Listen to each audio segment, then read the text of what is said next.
नमस्कार, मैं GRS news के लिए गिरीश परवर। आज के इस ब्लॉग में मैं बात करने वाला हूं ब्रजभूषण शरण सिंह की उस रैली की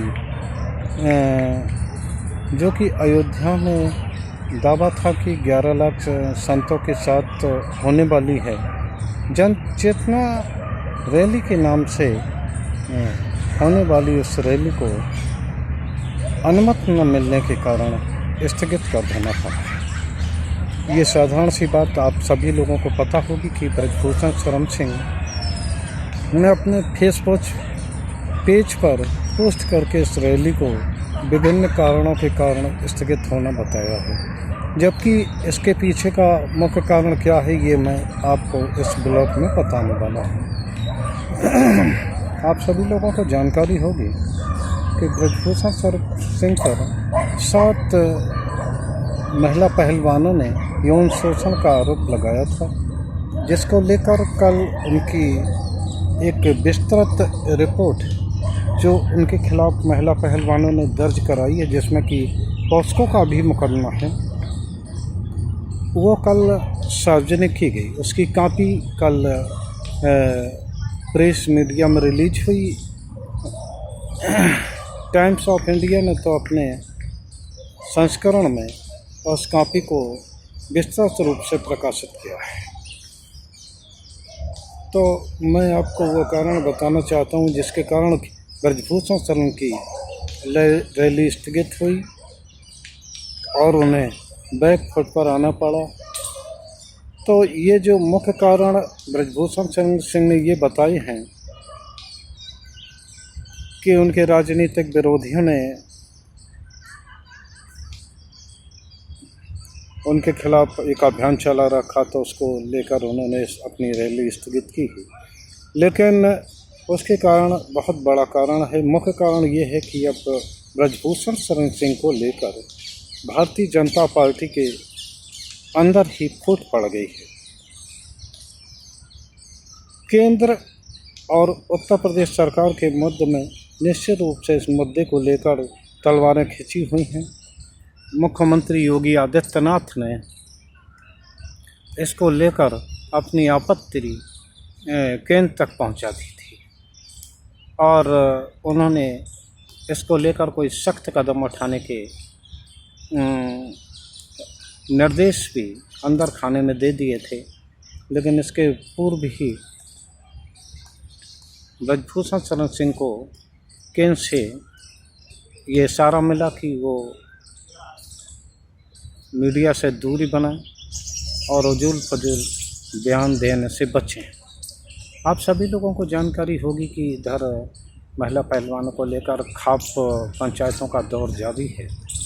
मुजफ्फरनगर और कुरुक्षेत्र में खाप पंचायतों की बड़ी बड़ी बैठकें हुई, जिसमें कि सरकार को 9 जून तक का समय दिया गया कि 9 जून तक अगर ब्रजभूषण सिंह की गिरफ्तारी नहीं होती है तो महिला पहलवानों के साथ एक बार फिर जंतर मंतर पर धरना प्रदर्शन किया जाएगा और पूरे देश में इस आंदोलन को चलाया जाएगा। उधर भारतीय जनता पार्टी का 1 महीने का महासंपर्क अभियान शुरू हो गया है। सांसदों को अपने अपने चुनाव क्षेत्रों में जाना है। इसको लेकर भी पश्चिमी उत्तर प्रदेश के सांसद, खासकर जो लोग जाट संप्रदाय से जुड़े हुए हैं, वो बड़ा असहज स्थिति में है, क्योंकि उनके वर्ग के लोग उन पे इस बात का लिए दबाव बना रहे हैं कि वो भी अपने हाईकमान तक इस बात को पहुंचाएं। तो उन लोगों ने भी अपनी बात को यहाँ तक कि प्रधानमंत्री तक को कहा और अपने संगठन में भी इस बात की जानकारी दी कि अगर ब्रजभूषण शरण के खिलाफ पार्टी कोई कड़ी कार्रवाई नहीं करती है तो उनके लिए फिर अपने चुनावी क्षेत्र में जाना असहज होगा। उधर महाराष्ट्र में भाजपा की ही सांसद जो गोपीनाथ मुंडे जी की पुत्री प्रीतम मुंडे, उन्होंने तो बाकायदा एक बयान जारी करके पहलवानों के साथ खड़ी होने की बात कही। मेनका गांधी, वरुण गांधी तो शुरू से ही पहलवानों के साथ खड़े होते रहे और लेकिन कल 83 में जो क्रिकेट टीम ने विश्व कप जीता था, पूरी टीम ने एक साझा रूप से बयान जारी करके पहलवानों के साथ खड़े होने की बात कही। कपिल देव तो 2 कदम और आगे बढ़े। उन्होंने साफ ये कहा कि आखिर कोर्टें अपने यहाँ हैं क्यों। पुलिस की कार्यशैली पर भी उन्होंने आपत्ति जताई। तो इस प्रकार ये तमाम ऐसे डेवलपमेंट हुए जिनको लेकर कि ब्रजभूषण शरण सिंह को अपने पांव वापस खींचने पड़े। ब्रजभूषण शरण सिंह के बारे में आप लोग नहीं जानते तो मैं बता देता हूँ कि वो जो भी बात ठान लेते हैं उससे कभी पीछे नहीं हटते। लेकिन इतनी मुश्किल घड़ी इस समय ब्रजभूषण शरण सिंह के खिलाफ है। पहले वो जो अपने हाई कमान को एक संदेश दे रहे थे और बातों में इशारा कर रहे थे कि समाजवादी पार्टी पहलवानों की पार्टी है, और उन्होंने अपने तार समाजवादी पार्टी जिसके ये सांसद भी रह चुके हैं तो उस और जोड़ने के प्रयास किए, लेकिन वहाँ से भी उन्हें निराशा मिली, क्योंकि समाजवादी पार्टी में उनकी सांसद और सपा सुप्रीमो की पत्नी डिम्पल यादव ने साफ तौर पर अपने चुनाव क्षेत्र में ये कह दिया था कि वो पहलवानों के साथ हैं और उन्हें न्याय मिलना चाहिए। अखिलेश ने भी कई बार उनके खिलाफ बयान जारी किए हैं, तो निश्चित तौर पर वहाँ भी उनके लिए दरवाज़ा बंद हो गया, क्योंकि ब्रजभूषण शरण सिंह का ये चरित्र रहा है कि वो सत्ता के साथ हरदम रहे हैं। हालांकि उनकी शुरुआत राम जन्मभूमि आंदोलन से हुई और ये सन 1991 के ब्रांड हैं जो पहली बार ये चुनाव जीत के सदन में पहुंचे थे। तो ब्रजभूषण शरण सिंह को लेकर जो अंदर खाने भारतीय जनता पार्टी के अंदर जो विरोध चल रहा है, उसको लेकर भी सरकार बैकफुट पर आने को विवश हुई, क्योंकि अगर ब्रजभूषण सिंह के खिलाफ कार्रवाई नहीं होती है तो जिस तरह से खाप पंचायतें और यहाँ तक कि किसान नेता राकेश टिकैत ने ये बात कई प्रेस वार्ताओं के जरिए रखी है कि अगर उनको न्याय नहीं मिलता तो वो पूरे देश में जाएंगे, इसको लेकर भी मेरे ख्याल से भारतीय जनता पार्टी में असहज स्थित है, क्योंकि हरियाणा, राजस्थान और पश्चिमी उत्तर प्रदेश में इन जाट संप्रदाय का विशेष आबादी है। हरियाणा में तो मुख्यमंत्री तक जाट बाहुल गांव में जाने की स्थिति में नहीं है, और अन्य लोग भी, जहां तक कि दुष्यंत चौटाला पर भी ये दबाव बन रहा है कि वे शीघ्र ही सरकार से बाहर आएँ। आप लोग जानते होंगे कि उनका पूरा आधार जाट संप्रदाय से भी है। अगर वो उनकी बिरादरी उनके साथ नहीं रहती है तो निश्चित तौर पर चौटाला की राजनीति जल्दी ही ख़त्म होने वाली है। इसलिए वो भी दबाव बना रहे हैं कि कोई न कोई कार्रवाई हो, नहीं तो वो सरकार से बाहर के जाने की जुगत में भी हैं। इन सबको लेकर खासकर मोदी इस बात से डरे हुए हैं कि अगर हरियाणा में भी उनकी सरकार गिरती है तो एक तरह से पंजाब, हिमाचल प्रदेश, इनसे तो वो साफ हो ही चुके हैं। लोकसभा चुनाव से पहले इस तरह से बार बार उनका भारतीय शासित सरकारों का कम होना एक निश्चित रूप से ऐसा संदेश देगा जो कि लोकसभा चुनाव के लिए ठीक नहीं होगा। इसलिए मोदी ने भी अपने उसके जरिए ब्रजभूषण शरण सिंह को ये निर्देश दिए हैं, निर्देश ही हम कहेंगे कि वो खाम खा की बातों से बचें और ख़ासकर मीडिया में जो उलूल जुलूल बक रहे उस पर विराम लगाएं। तो मुख्य जो है इस सब से वो हो भी जाता।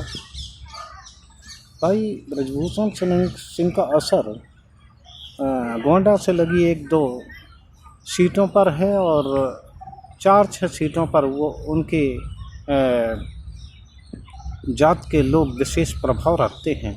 लेकिन आप सभी लोगों को जानकारी होगी कि उनकी जात में भी अब इस बात को लेकर उनके साथ स्पष्ट तौर पर कोई खड़ा होने की कोशिश नहीं कर रहा। हालांकि करणी सेना या अन्य लोग अलग अलग उसके माध्यम से, लेकिन एक ऐसा संदेश जा रहा है। ब्रजभूषण सिंह ने पहले इसे जाति रंग देने का प्रयास किया था, लेकिन अब उसमें भी ये बात समझ में आ रही है कि ब्रजभूषण शरण सिंह निश्चित तौर पर गलत हैं। पहले उनके खिलाफ केवल दबंगई और अन्य तरह के मुकदमे थे, लेकिन जिस तरह से कल की रिपोर्ट में ये बात सार्वजनिक हुई है कि किस तरह उन्होंने अपने पद का दुरुपयोग करते हुए महिला पहलवानों का शोषण किया है, इसको लेकर उनकी बिरादरी में भी अब दो फाड़ हुए हैं। अयोध्या के साधु संत जो कि जिनको आने की बात तो रैली में कही जा रही थी, उन लोगों ने भी स्पष्ट तौर पर उन्हें एक संदेश दे दिया है कि आप अपने में सुधार लाएं, और वो भी उनके साथ खड़ा होने के उसमें नहीं। लिहाजा ब्रजभूषण शरण सिंह ये समझ चुके हैं कि अब उनके लिए भारतीय जनता पार्टी को छोड़कर जाने का कोई माध्यम नहीं। अगर वो भारतीय जनता पार्टी के खिलाफ अगर ज़रा भी कुछ बात करते हैं तो उन्हें 1 मिनट लगेगा जेल जाने में।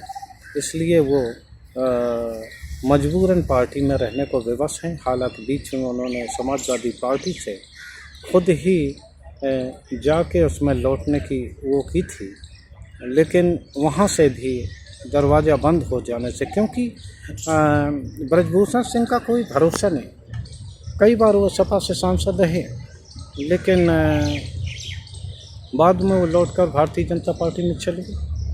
तो लिहाजा उनको लेकर भी पार्टी मुतमईन नहीं है। पार्टी के एक बहुत बड़े वर्ग ने उन्हें संकेत दिया है, और उनका जो गठबंधन है जयंत चौधरी से है, जो जिनका सभी वो खुद जाट हैं और उनका मुख्य आधार भी जाट वोट बैंक है। अगर ब्रजभूषण शरण सिंह को वो अपने पार्टी में जगह देते हैं तो निश्चित तौर पर जयंत चौधरी उनके साथ नहीं रह पाएंगे। इन सब बातों को देखकर अखिलेश ने दरवाजे बंद किए। ब्रजभूषण सिंह के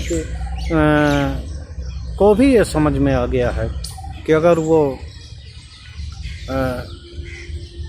उन्हें रहना है तो भारतीय जनता पार्टी में ही मान अपमान सहते हुए रहेंगे।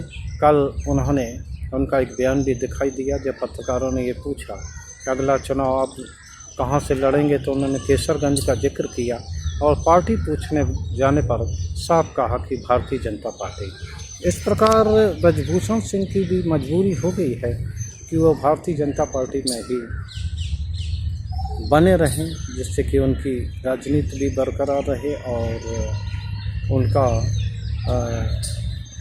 जेल जाने से भी थोड़े समय के लिए बचे रहें। लेकिन जिस प्रकार से उत्तर प्रदेश सरकार ने उनकी रैली को परमिशन न दे के पलीता लगाया है, उससे एक बात तो ये स्पष्ट हो गई है कि भारतीय जनता पार्टी में भी सब कुछ ठीक नहीं चल रहा है, क्योंकि उत्तर प्रदेश से ही भाजपा की हाईकमान को ये आशा थी, क्योंकि जिस तरह से भारतीय जनता पार्टी के हाथों से राज्य धीरे धीरे एक एक करके निकलते जा रहे हैं, उससे मुख्य उनकी आशा उत्तर प्रदेश पर भी टिक रही है, जहाँ की वो कुछ सीटें बढ़ा सकते हैं। लेकिन अगर वो ब्रजभूषण सिंह के साथ खड़े दिखाई देते हैं तो निश्चित तौर पर आपको ये तय मानिए कि उत्तर प्रदेश में भी भारतीय जनता पार्टी का कबाड़ा होना निश्चित है। जिस तरह की पहलवानों को समर्थन मिल रहा है, जगह जगह उनको समर्थन मिल रहा है, तो आप ये तय मानिए इन्हीं सब दबावों को देखते हुए केंद्र नेतृत्व से उन्हें स्पष्ट तौर पर निर्देश मिला कि वो अपनी रैली को स्थगित करें और उजूल फजूल बयान देने से बचें। ब्रजभूषण शरण सिंह ने उसी का पालन किया है। आज के ब्लॉग में बस इतना ही। मेरी ये बारीकी से सभी घटनाओं पर नज़र बनी हुई है और हम कोशिश करेंगे कि आपके पास जो अपडेट धीरे धीरे मिलते हैं उसके बारे में आपको बताते रहें। अभी तक जो आपने हमारा चैनल अगर सब्सक्राइब नहीं किया है तो कृपया सब्सक्राइब करें, उसे शेयर करें, जिससे आपको अन्य लोगों को भी आप नए नए समाचार दिलाने में सहयोगी बने और हमें भी आपका समर्थन मिलता रहे। आज के ब्लॉग में बस इतना ही। जय हिंद, जय भारत।